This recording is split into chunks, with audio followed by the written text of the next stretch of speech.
Welcome, dear viewers, in our format Nature Medicine. I recently got to know and appreciate the importance of the dark field microscopy.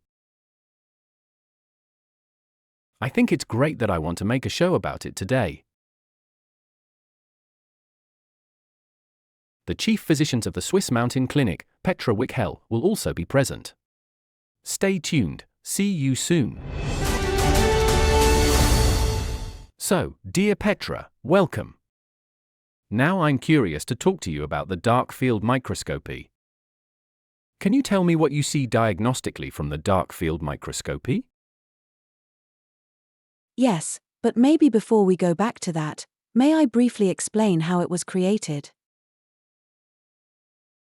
Because I think it's very important for understanding this microcosm. We are all shaped up to this day in medicine, which was essentially brought to life by a chemist in the 19th century, and that was Pasteur. We know Pasteur. According to him, pasteurization was actually created, which we do today with milk, to make it lasting. And Pasteur was a chemist. And Pasteur was someone who, as the smallest building block of life, classified the cell.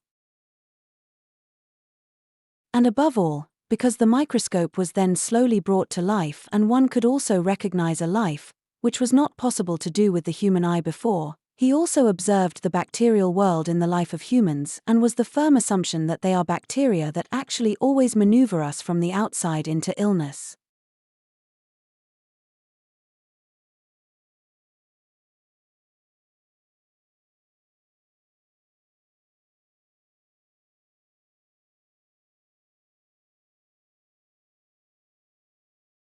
That was Pasteur essentially. And Pasteur was not a doctor, he was not a biologist either, he was a chemist and highly politically connected. And Pasteur had discovered a so-called monomorphism of the bacteria. And this monomorphism, i.e., I have an angina, and these are streptococci, resulted in the discovery of penicillin significantly improving the danger of an angina, because these streptococci also had an affinity to the heart muscle and many people died of this bacterial infection.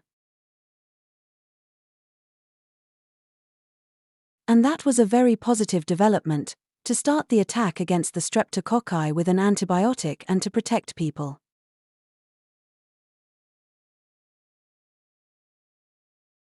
That was valuable. This so-called monomorphism of the bacterial world is still the topic of medicine today. And I don't know, I'm somehow incredibly disappointed that we humans, who were already so-called opponents of the doctrine of monomorphism at that time, and have proven them through hundreds of studies, never got the recognition of medicine and defined life in the bacterial world in a completely different way.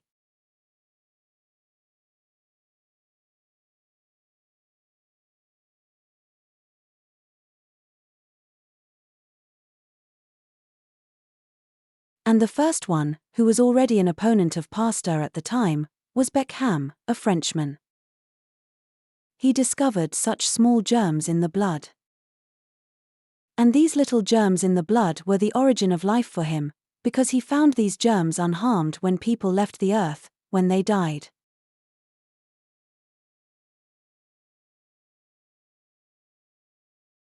These germs have been found in the pyramids of Egypt for thousands of years, which can be brought back to life today. And he defined these little germs as the primordial germ of life. And he observed that this germ changes when the environment changes in which this germ lives. And he defined this upward development of these germs. And he observed it under the microscope, not yet in the perfection that Enderlein did later. Enderlein lived from 1872 to 1968, and Enderlein then essentially proved this pleomorphism. He was a bacteriologist at the Zoological Garden in Berlin. And Enderlein saw that life arises from this germ development.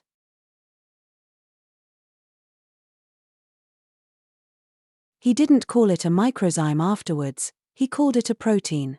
And this protein changes in an upward development to a merhid, to a spermid, to a bacterium, and the highest is the fungus.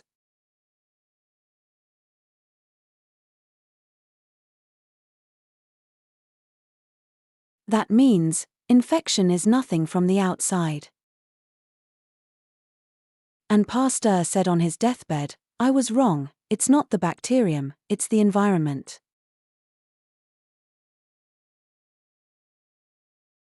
And Enderlein later proved this scientifically. And Enderlein was also the one who, together with Kelbeck, founded the company Sanum and then found the isopartic agents that bring this upward development back into a downward development.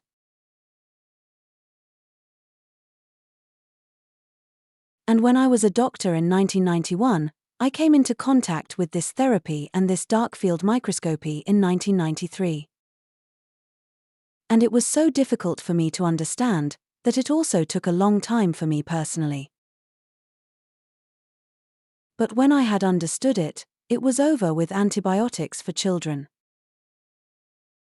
Because the original germ, and he speaks of the mucor racemosus, that this mucor germ, the aspergillus and the penicillium notatum also emerge from it. So he discovered 3 large original germs. And always when, for example, only with the angina, when there is a change in the oral environment, when there is a change in the immune system, the child had stress, experienced sadness, is hypothermic or whatever, then there is an environmental change.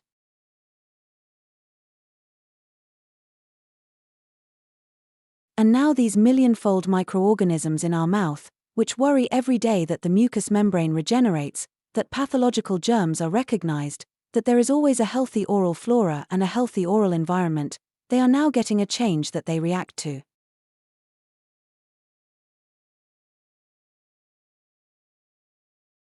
And this higher development is, when the pathological environment changes, then a pathological phase arises and a bacterium arises in the higher development.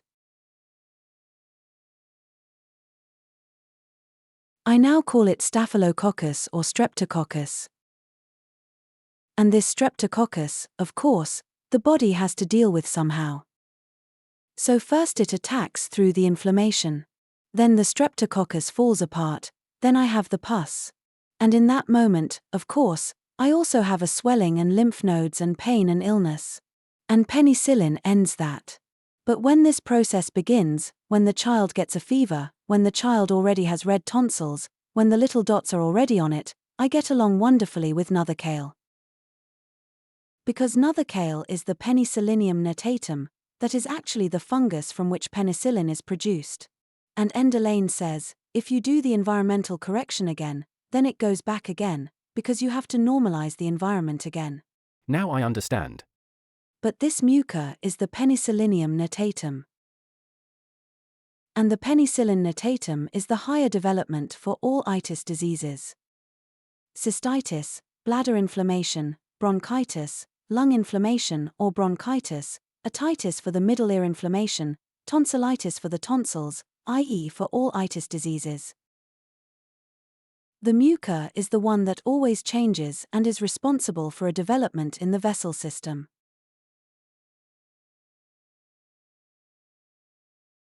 So whenever the blood gets into a congestion, that has no meaning in normal medicine. We talk about atherosclerosis, we talk about thrombosis, but we never talk about how it actually circulates. Because life is so organized that the cell that needs the oxygen is always at the end of a huge circulatory system and also at the end of a capillary supply.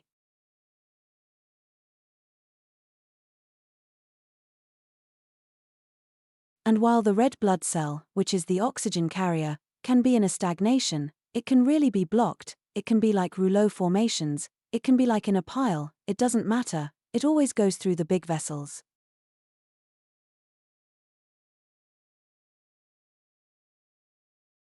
But it can no longer go through the small ones. We'll show that briefly.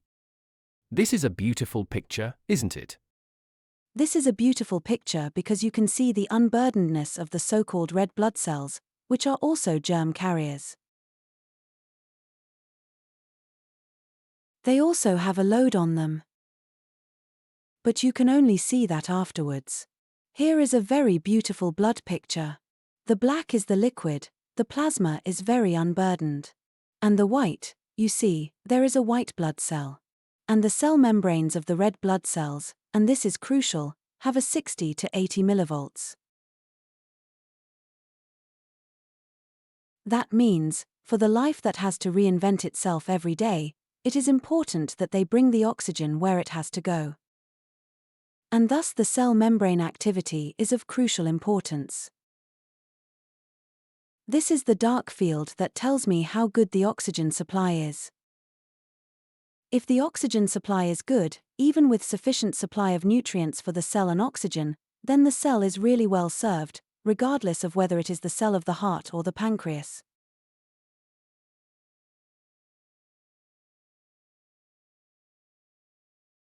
And that's why the dark field is really a very beautiful dark field. What does this white spot on the right side show?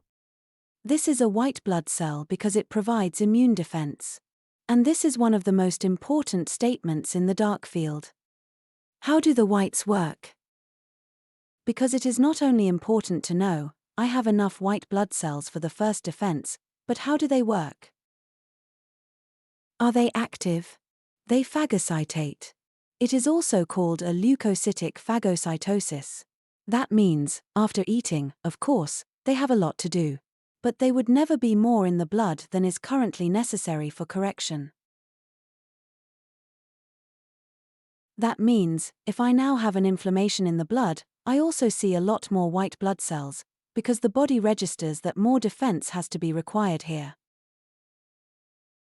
This is now a very large load on a blood cell. The blood is also older. That means we observe the blood at least 8, 12 to sometimes 24 hours. And that is one of the most important statements of Professor Endelaine, also from the French. The blood is not sterile at all, as little as the human being is sterile. The human organism is made up of a multitude of microbial worlds that do all these tasks for us as body cells. The body cell is really big compared to these small microbes. And this development can also be observed. It is logical, if the red blood cell is endobiontically burdened, we call it with this germ, that we then also recognize these higher developments. And so we can see whether, for example, the whites are also blocked. This is the case with toxins, for example. This can be the case with mobile radio. This is a statement that gives us the dark field. And here you can see on these structures that you see in the plasma how microbially burdened the blood is. I couldn't get to it now and say, this is this and that bacterium. But I can see that, for example, these nuclei in the red blood cells naturally grow up to 8 nuclei. First you see 1, then you see 3, then you see 8. And then so-called sympathites or chondrites grow out, which then have a button at the end and deform afterwards. You can see such a structure up there. It looks like a club. So these are all bacterial structures, but they don't show me that it is burdened or that it is less burdened, but they show me a regulatory ability. To what extent is the body able, via its normal blood melia, to always ensure a healthy situation in the blood?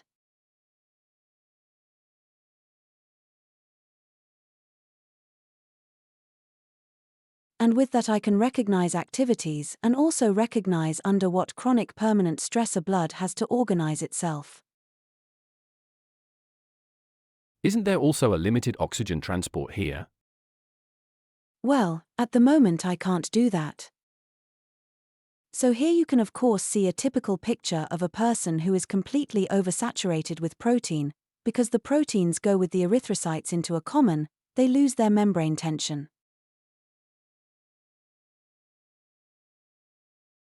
And here, of course, there are also really stress-induced processes that can stagnate such an image.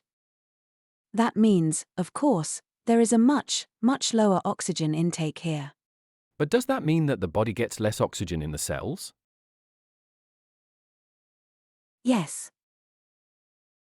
So that really has consequences. And if you imagine that, as I said, the cross-section of the capillaries is getting smaller and smaller, and in the end it only has the cross-section for one red blood cell, then it is not given by nature that such a conglomerate as rouleau formations passes through these capillaries.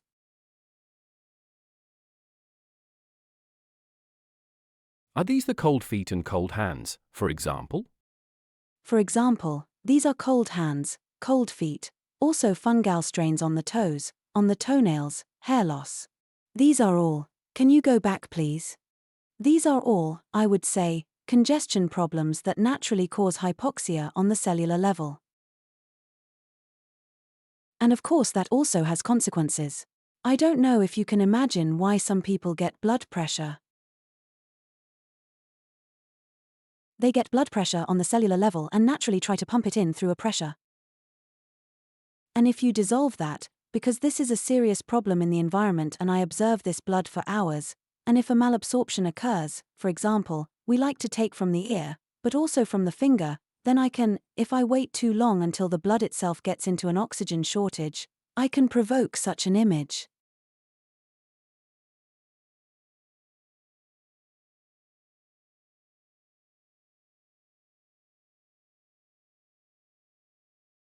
That means I have to take it off in a manner, so that I don't actually see rouleau formation that often.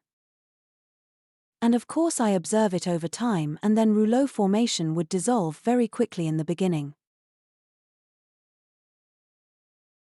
If this structure, this stagnation of the blood, remains, then of course I go from a very strong microcirculation disorder with all the consequences that arise from it.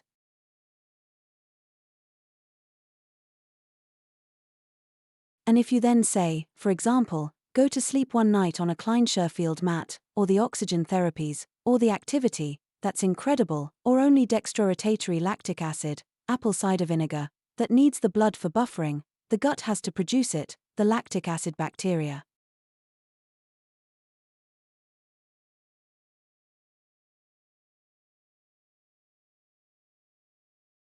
It's incredible how beautifully you can explain to people how the blood changes, because only when it changes is the basic prerequisite given that it changes on a cellular level.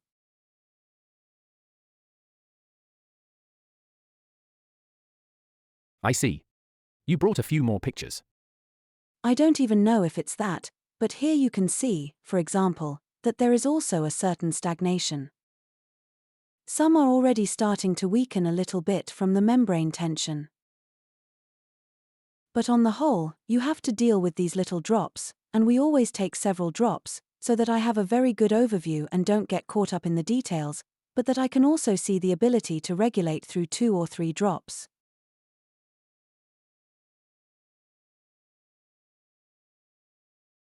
And what's really great is the post-observation.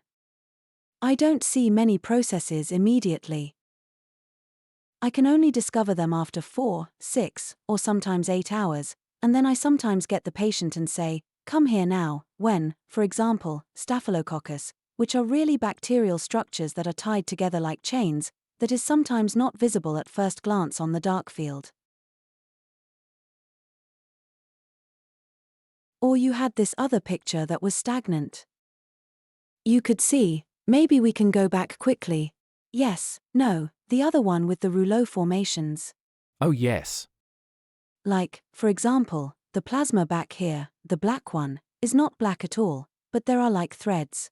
And that's, for example, this higher development of the mucorasmus, this stagnant picture, that the blood is more and more, these are protein structures, that the blood is more and more plunged into stagnation. So that's really important. That's the big one for me, also one of the most important statements in the dark field. The dark field microscopy is always developing better. Of course, we still have completely different possibilities today. I would like to get even more into the question of the Borrelia diagnosis in the future, about nutrient solution, also to the question of the fungus diagnosis. So it's such an incredibly valuable examination, and we could maybe make the video again now. I'd love to. So what I've heard a little bit now from you is that it's actually a very, very valuable diagnosis. But it's still very rarely done. Yes, yes, one of the valuable ones. And here you can see, for example, that's blood after about 6 hours, how these endobiontic loads, i.e. these germ developments, go out of the erythrocytes and then really show me a milieu where I say there must be a correction here.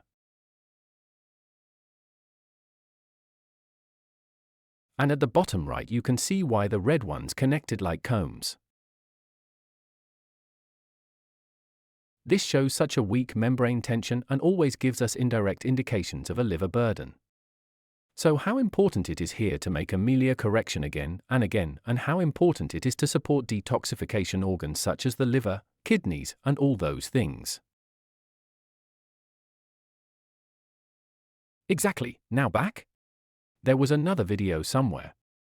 At least I thought something was alive again, but if I press it too fast now.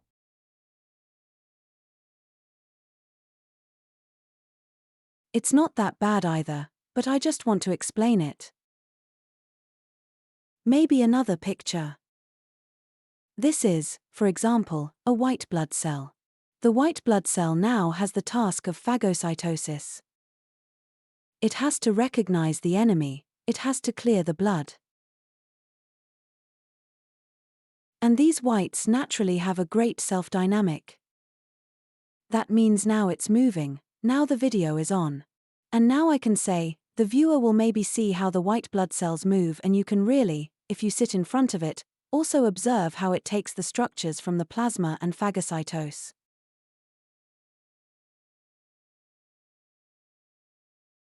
So after a while everything is beautifully cleared up.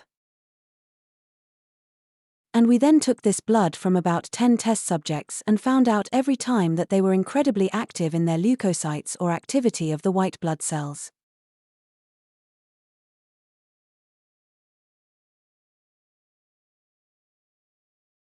At the same time, we took a second blood sample that we put in the Wi-Fi room for an hour.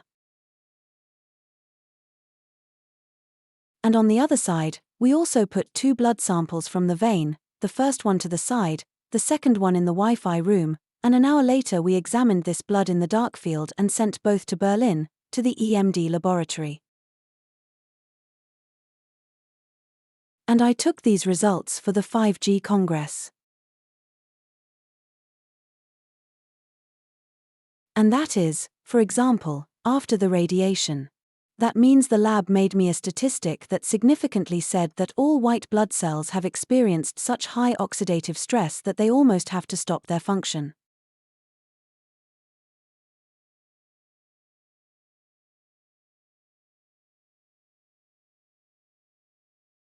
But what does that mean?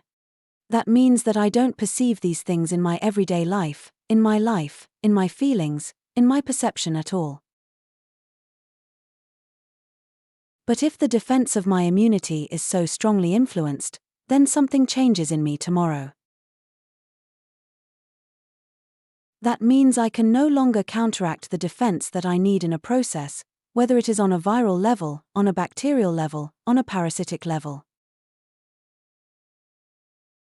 And that's something that makes me incredibly sad. And where I just say, we have to communicate even more about this whole mobile phone issue. It's a time trend, but it has a lot to do with consciousness. That I can sleep through a power switch at night on a sleeping area for 8 hours, which has no load at all, that the body gets a rest phase at all. Otherwise it has no more rest phase for 24 hours. And that has unintended consequences for a situation that the body may not be able to do for me tomorrow.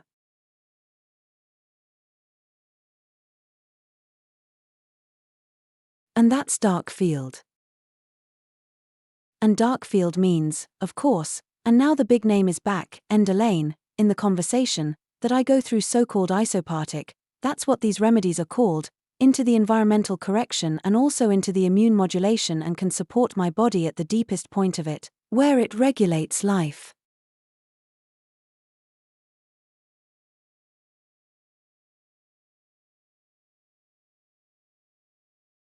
And that's an incredible therapy for me, which I can also achieve if I have the knowledge about this end-lane polymorphism. I can also work with this therapy without practicing dark field.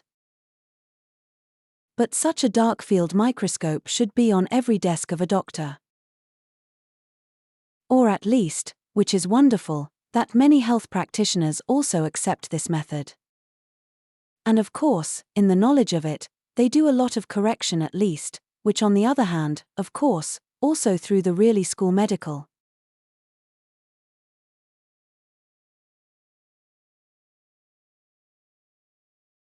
Also, radical therapies have such a big influence on the structure of the blood and the bodily microbiome that, as I said, there is a different one here in the lungs and a different one in the intestine than in the head.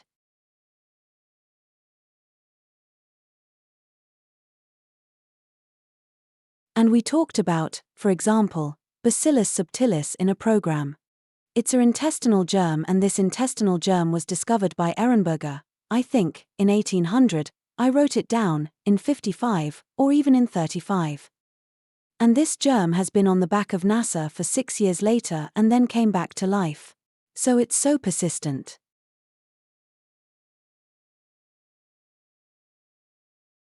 That means, this microbial world, which survives and is the starting point for life afterwards, when an organic life is over and has a temperature tolerance of 30 to 38 degrees.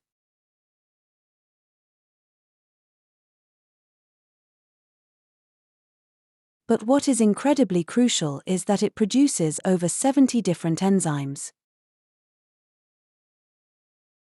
That this Bacillus subtilis in our intestine produces 30 different types of antibiotics. That it produces protein, antibacterial essential amino acids, vitamin K2.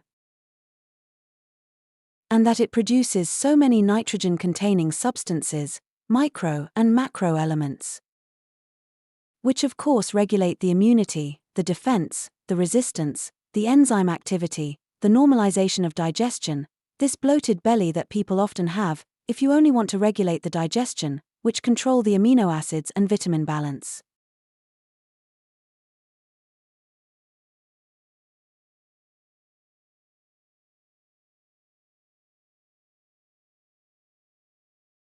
So we are on the side of these things with this polymorphistic understanding. This is still not a teaching opinion today, but we are doing a good job of integrating such knowledge into university education and opening ourselves up as people, and thus having an incredibly higher success rate, therapeutically, than we do now, by always looking at the germ or the bacterium as aggression.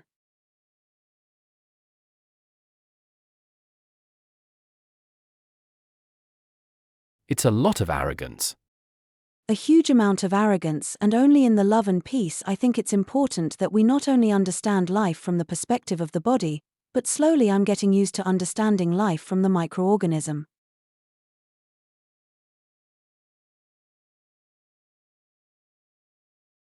And then, of course, you can look at the whole situation, even in chemotherapy, a little differently and an antibiotic. And it's really not just about the gut. It's about this microworld in every little part of my organism. But I think, as you said at the beginning, the big problem is still that we consider the bacterium as an enemy and not as a symbiosis to life. Because without bacteria, we couldn't live at all. But the popular belief about bacteria is simply that bacteria are dangerous. I have to test all the germs. Like viral bacteria now, like viruses now. That means viruses have made us what we are today and are not viable outside the cell. And viruses are only a problem when they can multiply. And as long as I'm healthy, my immune system has done an incredibly good job. I think Enderlane has also done an incredibly good job. And he's still waiting for his reputation. I would say the Nobel Prize was given to someone else, although he discovered it and developed a form of therapy. So here, as I said, we're still a bit at the beginning. It's nice that you say that, with a dark field. What surprises me is, I know some people who do the dark field, but always as a momentary recording. And then they do diagnostics. With you, I hear, you have to observe it for several hours. And I find that exciting. And you've said it before, I keep getting a picture, I call my mother, I call everyone. It's incredible when you see this phenomenon of blood, what's going on there. The live film. Yes, yes. And above all, this life that takes place in it. And to show patients and to be able to explain to them why they have these pains, why they get these headaches, why they feel so tired. It all has to do with what lives in us and who we give a chance to live with. And who we don't create a nutritional ground for anywhere. Because a life that is misregulated has a nutrient base for it somewhere. Enderlane speaks of being able to transform everything into everything. And I find that so highly interesting. Yes, that, for example, when the cell, it also has an oxygen pressure. We have now talked about the cell membrane, which of course now needs tension. But the cell itself also has 100 millibars in the cell through the oxygen. And if that is regulated, then the viruses will be reactive. I experienced that myself. I was severely hypothermic and then for 48 hours I had an inflammation process from head to toe. And I was 100% sure that I wouldn't just take this hypothermia for hours. What will happen?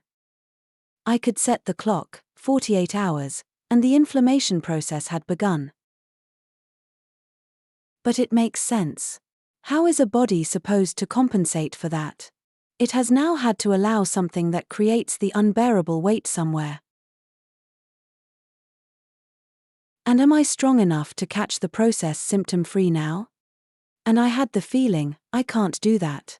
The next morning at 8 a.m., I put into the fever bed. I slept for 4 hours on 39 fever, 12 hours. And everything was the same as before. But I just wanted to say that's how life works. And that's not how it is from the outside. And I have to protect myself from you. But I have to make sure that I stay healthy. And that's how I need the balance in my microbial world. And the more I can build on that, the healthier the army is, which above all else protects me. Thank you very much, dear Petra. And to you, dear viewers, this dark field microscopy.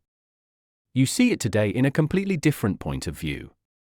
And I can only wish and recommend that you just take a look at it, what your blood sample looks like, to draw the right diagnoses and conclusions from it.